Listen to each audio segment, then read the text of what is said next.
अस्सलाम वालेकुम अज़ीज़ तलबा व तालिबात।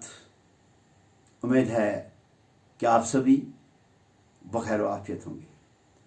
प्यारे बच्चों, जैसा कि हमने गेहूँ के दाने के बारे में कल हिस्से अव्वल और हिस्से दो में ये जाना कि कुछ बच्चे खेल रहे थे।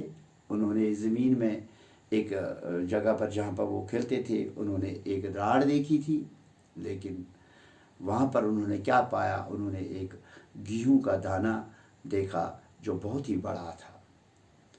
उसके बाद जब गेहूँ के दाने को उन्होंने देखा तो वो आपस में बहस करने लगी ये क्या है, क्योंकि बहुत बड़ा था। इसी असना में एक मुसाफिर वहाँ से चल रहा था, तो मुसाफिर ने इस गेहूँ के दाने को बच्चों से ख़रीद लिया। तो इस गेहूँ के दाने को इस मुसाफिर ने बादशाह के सुपुर्द कर दिया। तो बादशाह ने अपने अक्लमंद दरबारियों को अपने दरबार में बुलाया और उनसे पूछा कि मुझे बताओ ये क्या चीज़ है। तो दरबारी जो अक्लमंद थे बादशाह के, उन्होंने इस सवाल का जवाब वो देने से कासिर रहे। तो प्यारे बच्चों, उसके बाद बादशाह ने कहा कि किसान को बुलाओ, किसी बूढ़े किसान को बुलाओ। तो एक बूढ़े किसान को दरबार में हाजिर किया गया। जब उससे पूछा गया, बूढ़ा इतना बूढ़ा था, 2 लाठियों के सहारे चलता था, उसके कान भी बहरे थे, उसके मुंह में दांत भी नहीं था, तो एक दांत भी नहीं था।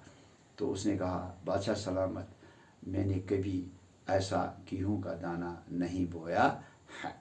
तो प्यारे बच्चों, इसके बाद इस बूढ़े किसान ने क्या जवाब दे दिया बादशाह साहब को कि बादशाह सलामत, अलबत्ता मेरा बाप जो है उसको इसके बारे में, यानी इस गेहूँ के दाने के बारे में कोई वाकफियत हासिल होगी। तो इसके कहने के इसरार पर बादशाह ने अपने सिपाहियों को हुक्म दे दिया और सिपाहियों ने इस बूढ़े किसान के बाप को बुलाया। जो बूढ़ा किसान था, जब उसको बुलाया गया तो उसने कहा कि बादशाह सलामत, न मैंने ऐसा कभी देखा है, न मैंने ऐसा कभी गेहूं का दाना बोया है, और न मैंने इसकी कभी खरीद फरोख्त की है। अलबत्ता मैंने अपने बाप से इसके बारे में सुना है। तो इसके इसरार पर, यानी इसके कहने पर, यानी बूढ़े किसान के बाप के कहने पर, जो थोड़ा बहुत बहरा भी था, इसके कहने पर इन्होंने इसके बाप को सिपाहियों के ज़रिए दरबार में हाजिर किया। तो जब ये दादा जो था, यानी बूढ़े किसान के बाप का बाप जो था, इसको दरबार में हाजिर किया गया, तो जब वो अंदर आ गया, वो किसी सहारे से नहीं चलता था, यानी इसका कोई हाथ पकड़ के उसको दरबार में नहीं लाया, ना उसको लाठियों के सहारे की ज़रूरत थी, वो जवान जैसा लगता था। तो जब वो अंदर आ गया तो बादशाह सलामत ने इससे पूछा कि क्या आप ये बता सकते हो कि ऐसा गेहूँ कब और कहाँ होता था। तो उन्होंने खुशी से बादशाह सलामत को ये कहा कि वाह, ये तो मेरे ज़माने का बीज है, ये तो मेरे ज़माने का के गेहूँ का दाना है।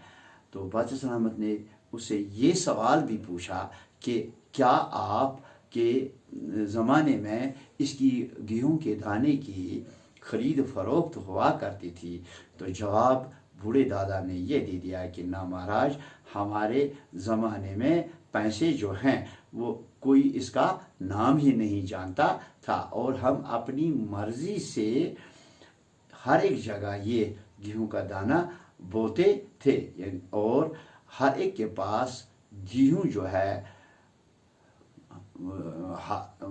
है बहुत मिकदार में हुआ करती थी। ये सुनकर राजा ने फिर पूछा, बड़े मियाँ, ये बताइए कि ऐसा गेहूँ आपकी ज़मीन में बोते थे और आपके खेत कहाँ थे।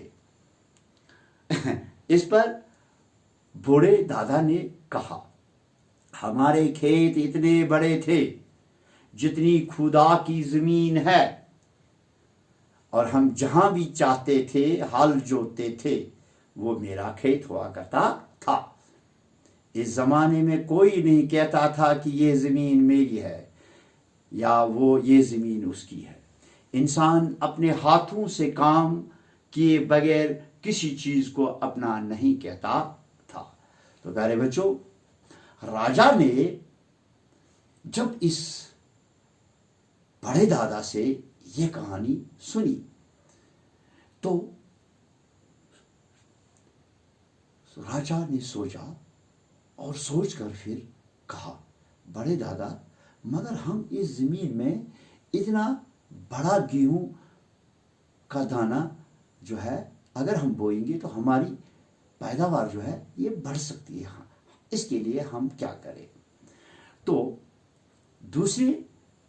दूसरा ये कि आपका पोता 2 लाठियों के सहारा लेता है हुआ यहाँ पर आया है, लेकिन आप तो किसी सहारे के बगैर यहाँ पर एक ऐसे इस तरह यहाँ पर अंदर आए और आपकी सेहत जो है, सेहत से आप जवान लगते हो, आपकी सेहत इतनी अच्छी कैसे है। बूढ़ा किसान बोला, क्या बोला, सरकार इतना बड़ा गेहूं अब नहीं उगता। वजह यह है आज का इंसान जो है अपनी कमाई पर मुतमईन नहीं है, बल्कि अपने पड़ोसी की दौलत की तरफ बुरी नजर से देखता है। इस वक्त हर इंसान खुदा उस वक्त हर इंसान खुदा पे ईमान रखता था, लेकिन इस वक्त जो आज हमारा हाल है ना, हम इसके बरक्स करते हैं। यानी उस वक्त, यानी इस बूढ़े दादे के वक्त में, उस वक्त क्या हुआ करता था, हर एक इंसान जो है वो खुदा पर ईमान रखता था और अपनी मेहनत पर भरोसा करता था। इसलिए इतना गेहूं का दाना जो है इतना बड़ा हुआ करता था और उसकी सेहत भी अच्छी थी। प्यारे बच्चों, ये सबक जो गेहूं का दाना है, इसको हमने 3 हिस्सों में बांटा और इस सबक को लियो टॉलस्टॉय ने लिखा है और आज हमने इस सबक को पूरा किया और इंशाअल्लाह कल हम इसके सवालात के जवाब लिखेंगे, लेकिन इसी उम्मीद के साथ कि आप घर में एक बार फिर इस सबक को पढ़ेंगे, इसको दोहराएंगे और याद करने की भी कोशिश करोगे। शुक्रिया, वस्सलाम।